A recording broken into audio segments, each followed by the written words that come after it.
Última parte de Con el Diario del Lunes. Vamos a abordar un tema que está reiterándose de manera llamativa. Hay varios casos, han tenido impacto a nivel nacional, también en Córdoba. María Esther Romero, ¿cómo es esto de que algunos chicos se apoderan para un negocio totalmente oscuro y con un perjuicio muy grave para las víctimas en esto de adulterar fotografías o generar videos donde hay jovencitas involucradas con esta inteligencia artificial? Sí, Julio, y lo peor es que se está dando mucho en las escuelas con chicos de 14, 15 años.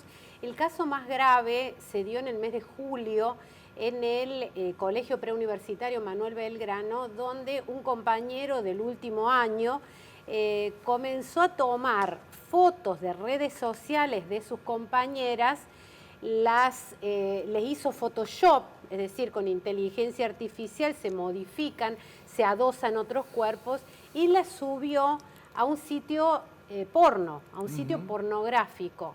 De pronto las víctimas comenzaron a recibir en sus teléfonos notificaciones, invitaciones, propuestas de hombres que habían detectado su identidad, su nombre y sus rostros, y ahí fue un shock. ¿Por qué digo que es el más grave? Porque un fiscal de violencia familiar y de género tomó este caso a través de dos menores de edad, víctimas, que son querellantes, se presentaron con el abogado José D'Antona y el fiscal decidió imputar por lesiones graves a este chico que tiene 18 años, por eso es posible la imputación, lesiones graves por el daño psicológico causado. Este es un caso, pero sabemos que hay más.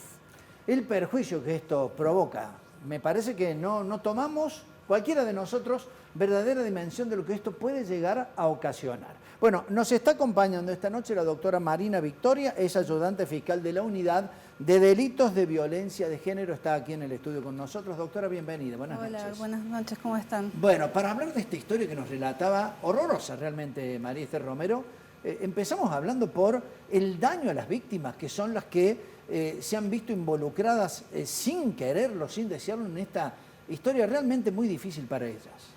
Desde la llegada de las tecnologías de la información y la comunicación, desde que tenemos acceso a las redes sociales y ahora con la aparición de la inteligencia artificial, cada vez más se dan este tipo de casos y se van a dar muchísimo más.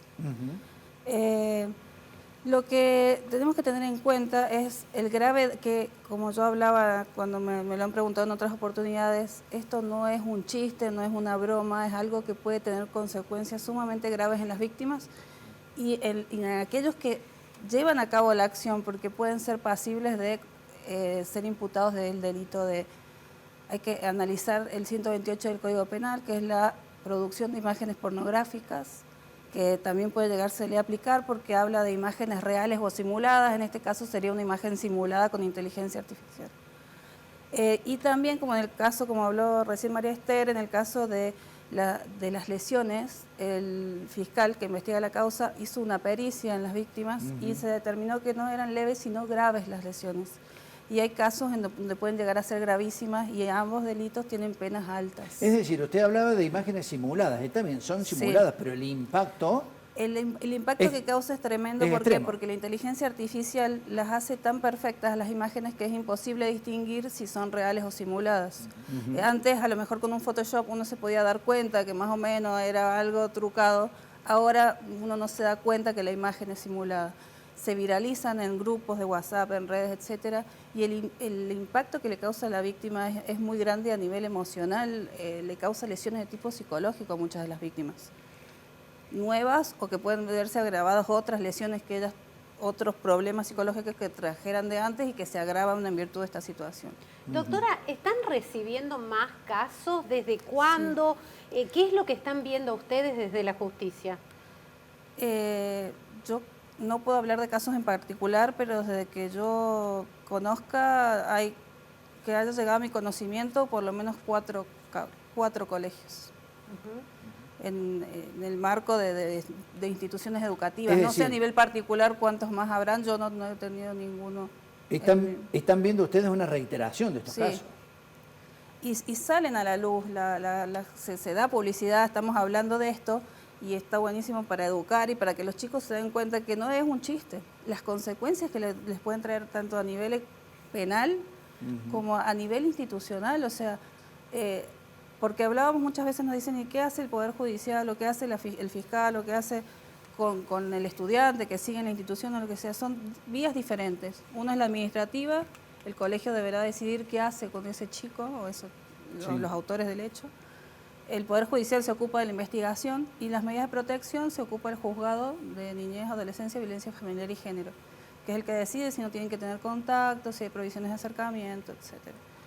Pero los colegios también tienen que tomar las medidas a nivel administrativo y les causan a los involucrados muchísimas consecuencias, desde expulsiones hasta pérdida de todo su tránsito educativo en el año lectivo. Porque hemos visto una cuestión, a veces un chico con un problema de conducta, a veces era contenido por la misma escuela, se le albergaba el lugar, se lo cambiaba de turno, pero en este caso es muy difícil. Esto va mucho más allá de un problema de conducta y aparte hay que ver que hay que proteger a las adolescentes damnificadas también. Sí. Y este tipo de hechos está muy vinculado con el derecho a la privacidad, a la intimidad también, o sea, que son derechos de regambre constitucional. Todos tenemos derecho a que no sean divulgadas cosas de nuestra vida privada y se puede accionar a nivel de protección de la imagen civilmente también. Está muy relacionado con el derecho a la intimidad y le causa mucho daño porque hay casos en donde solo se divulgan las imágenes adulteradas en grupos de WhatsApp, etcétera, y hay otros en donde se publican en páginas pornográficas y se agregan datos personales de las víctimas como teléfonos, etcétera, que hace que después las estén llamando, las estén contactando, que les van causando daños cada vez más graves, digamos. Pero, doctora, ¿se tiene que readecuar algo en la ley? O sea, ¿el castigo es proporcional al delito? No. Yo soy ayudante fiscal de la Unidad Contravencional de Violencia de Género. Muchos de los hechos caen bajo la órbita contravencional y sería un caso de acoso digital. Si no cae dentro de las lesiones psicológicas o dentro de la distribución de imágenes pornográficas. Si la víctima no tiene lesiones psicológicas, va a ser una contravención. La contravención, la única pena que tiene es multa o trabajo comunitario si queda en el ámbito del ayudante fiscal, y si se va a un juez va a ser algunos días de arresto. Pero es lo mismo que pasa con los casos de porno venganza, o sea, que son muy graves, que pueden llevar a las víctimas, lo hemos visto a nivel nacional, con Belén San Román, con la Ley Olimpia. La Ley Olimpia es meramente declarativa, se sancionó la Ley Olimpia en Argentina, y lo que significa es que la violencia digital o la porno venganza es un tipo de violencia de género. Pero falta operativizar esa ley, o sea, que se incorpore al Código Penal como un delito.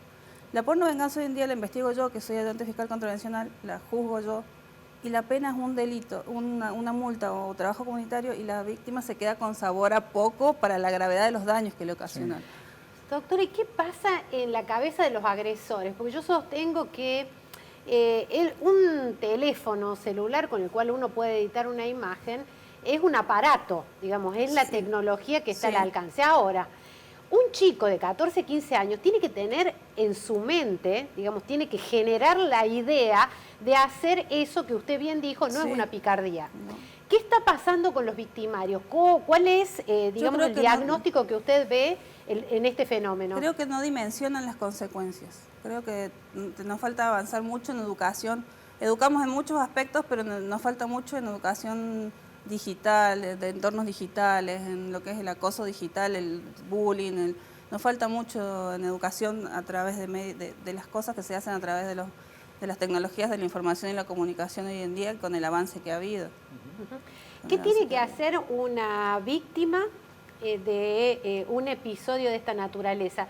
¿Dónde se puede dirigir, digamos, y cuáles son las vías que tiene para denunciar? A cualquier unidad judicial,